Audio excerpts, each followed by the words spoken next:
மக்கள் நல கூட்டணி குறித்து விஜயகாந்த் கூறிய கருத்து தொடர்பாக அந்த கூட்டணியின் ஒருங்கிணைப்பாளரும் மதிமுக பொதுச் செயலாளருமான வைகோ நமது செய்தியாளர் ராஜ்குமாருடன் பகிர்ந்து கொண்ட கருத்துக்களை தற்போது பார்க்கலாம்.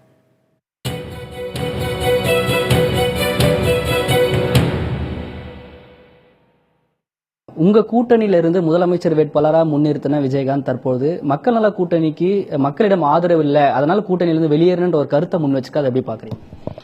அவர் சொல்வது உண்மைதான். சகோதரர் கேப்டன் விஜயகாந்த் அவர்கள் கூறுவது உண்மைதான்.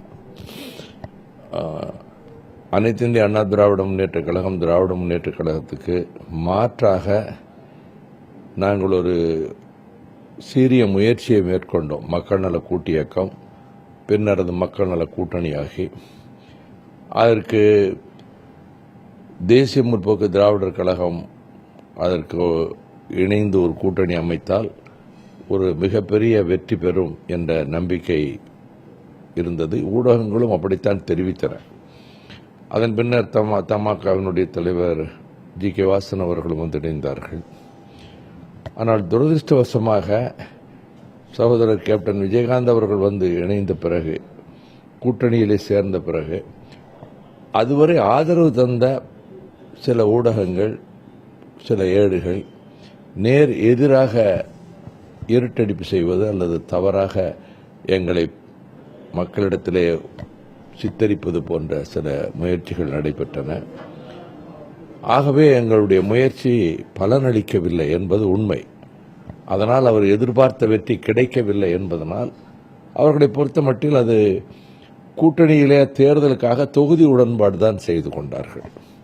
அதை பொறுத்த மட்டில் அவர் சொல்வது உண்மைதான். ஆகவே நண்பர்களாகவே இன்றைக்கும் இருக்கிறோம்.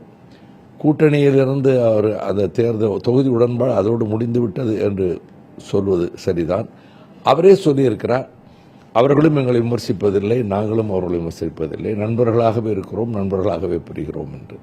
அதனால்தான் அவருடைய பிறந்தநாள் அன்று நாங்கள் மக்கள் நல கூட்டு இயக்கத்தில் இருக்கிற 4 கட்சிகளினுடைய தலைவர்களும் சென்று அவருக்கு சிறப்பான முறையிலே நாங்கள் பிறந்தநாள் வாழ்த்துக்களை தெரிவித்து வந்தோம். அந்த நட்பும் அந்த புரிதலும் அந்த நேசமும் அது எப்பொழுதும் போல் இருக்கிறது, அது தொடரும். இருந்தாலும் கொள்கை ரீதியாக, கொள்கை அடிப்படையில் குறைந்தபட்ச செயல்திட்ட அறிக்கை முன்வச்சு அவங்க கூட்டணியில முதலமைச்சர் வேட்பாளர் முன்பு இல்லை, அதுக்கு பிறகு விஜயகாந்த் முன்னிறுத்தினீங்க. அப்படி இருந்தும் இந்த கருத்தை இப்ப சொல்லியிருக்கிறது எப்படி பாக்குறீங்க? இல்ல, அவரு மனதில் பட்டதை உண்மை, அவர் நினைக்கிறத ஒளிவு மறைவில்லாமல் பேசக்கூடியவர். அது அவருடைய சிறப்புன்னு தான் நினைக்கிறேன். ஜனங்கள் நம்ம எதிர்பார்த்த அளவுக்கு வெற்றியை தரல, எதிர்பார்த்த வெற்றி கிடைக்கவில்லை. ஆகையினால நாங்கள் இந்த தொகுதி உடன்பாடு அதோடு முடிந்து விட்டது என்று அவங்க சொல்லியிருக்கிறாங்க. நான் அதை ஒரு வித்தியாசமாகவோ ஏதோ நினைக்கல. அவர் மனதில் அவர் என்ன நினைக்கிறாரோ அதை சொல்லியிருக்கிறார். அப்படித்தான் நான் நினைக்கிறேன்.